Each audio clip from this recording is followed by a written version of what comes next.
ఇక ఉమ్మడి నెల్లూరు జిల్లా నాయుడుపేటలో జనసేన పార్టీ సభ్యత్వ కిట్లను పంపిణీ చేశారు. జనసేన నియోజకవర్గ ఇన్ఛార్జ్ ఉయ్యాల ప్రవీణ్ ఈ కిట్లను అందజేశారు.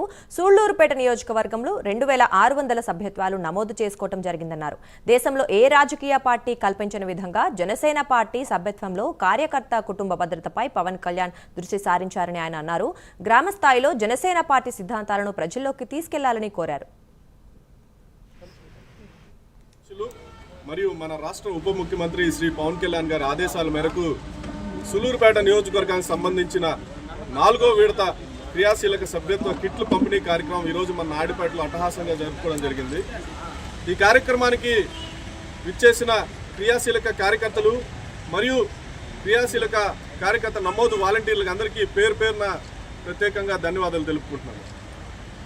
పవన్ కళ్యాణ్ గారి ఆశయాల్ని సిద్ధాంతాలని ప్రజల్లోకి తీసుకెళ్ళడానికి మన క్రియాశీలక కార్యకర్త నమోదు వాలంటీర్లు ఎంత కష్టపడ్డారో గత 5 సంవత్సరాలుగా మనం చూస్తున్నాం.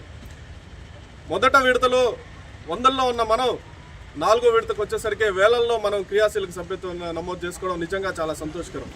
ఎంతోమంది పేదవాళ్ళు కూడా సభ్యత్వం నమోదు చేసుకోలేని పరిస్థితిలో ఉంటే వాళ్ళకి మన క్రియాశీలక వాలంటీర్లు వాళ్ళ సొంత డబ్బులతో ఎంతోమందికి లక్షలు వెచ్చించి ఎంతోమందికి క్రియాశీలక సభ్యత్వాలు చేయడం నిజంగా వాళ్ళందరికీ కూడా నేను పేరు పేరున పవన్ కళ్యాణ్ గారి తరఫున ప్రత్యేకంగా ధన్యవాదాలు తెలియజేసుకుంటున్నాను.